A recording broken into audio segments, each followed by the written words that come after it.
Hi, we are from Group 3 and today we will discuss about laboratory risk assessment for molecular genetic laboratory. And this is our group member. Biosafety is defined as the discipline addressing the self-handling and containment of infectious microorganisms and hazardous biological materials. The practice of self-handling of pathogenic microorganisms and their toxin in the biological laboratory is accomplished through the application of containment principle and the risk assessment.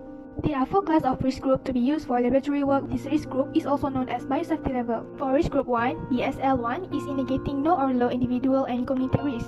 For risk group 2 or BSL2 is indicating moderate individual risk or low community risk. As for risk group 3, it indicates high individual risk, low community risk. Lastly, for the risk group 4, it indicates high individual and community risk. Risk assessment of laboratory should identify potential hazard and determine control that can be implemented to eliminate or reduce any risk to employees, operation and property. Besides that, it can determine the risk of emerging pathogen, genetically modified organism, natural variant of pathogen with apparent change in virulence, and lastly, existing pathogen due to changing condition. Risk assessment need to be monitored and reviewed and revised periodically on a scheduled basis because of the everyday changes that happen in laboratory.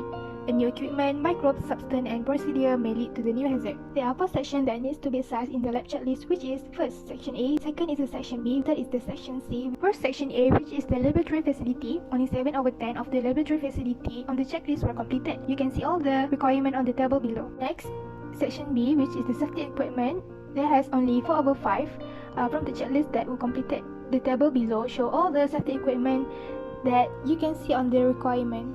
First, section C, which is the work practices, or 7 over 11 of the checklist work practices were followed. The table below show all the work practice that followed in the laboratory. Section D, which is the record and documentation, only 1 over 6 record and documentation listed are available.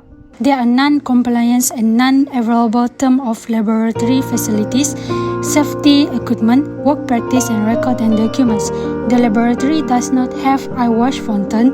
The eye wash fountain is needed in the molecular laboratory for emergency use to contaminate the eyes if a hazardous substance enters the eyes. And all-in-one biohazard spill kits are recommended, which are fully equipped with multiple tools and PPE for safe cleanup and disinfection up to 25 biohazard spillage. The records and documents such as procurement and transfer of GMO or LMO, SOP for content use activity, staff training and competency, equipment maintenance, and decontamination and validation. During inspection, allow the inspector to go through the procurement and transfer of GMO or LMO record. If there any experiments are conducted, allow the inspector to monitor and verify the SOP for content use activity. Next, the laboratory needs to provide the hard copy and database of all staff training and competency records. Each laboratory must record all the histories on all the actions that have been taken on equipment for extensive inspection. Each equipment that has been cleaned must be recorded, which states whether or not the decontamination is valid. In summary, all the laboratory facilities such as chairs, benchtop, and facilities must be covered and made of non-porous materials that can easily clean. One of the workers does not wear lab coat when handling laboratory equipment. Therefore, all the staff or workers that enter the laboratory must be fully equipped with personal protective equipment (PPE).